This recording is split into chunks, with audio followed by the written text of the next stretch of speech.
এক ছিল এক ঘন জঙ্গল। সেই জঙ্গলে একটি ভাল্লুক বাস করত এবং সেই ভাল্লুকের 3টি বাচ্চা ছিল।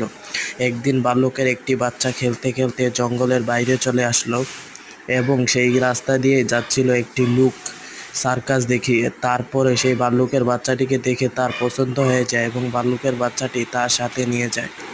ভাল্লুকের বাচ্চাটিকে সে সার্কাস খেলা শেখায় এবং তাকে দিয়ে সার্কাস দেখিয়ে প্রচুর টাকা ইনকাম করত।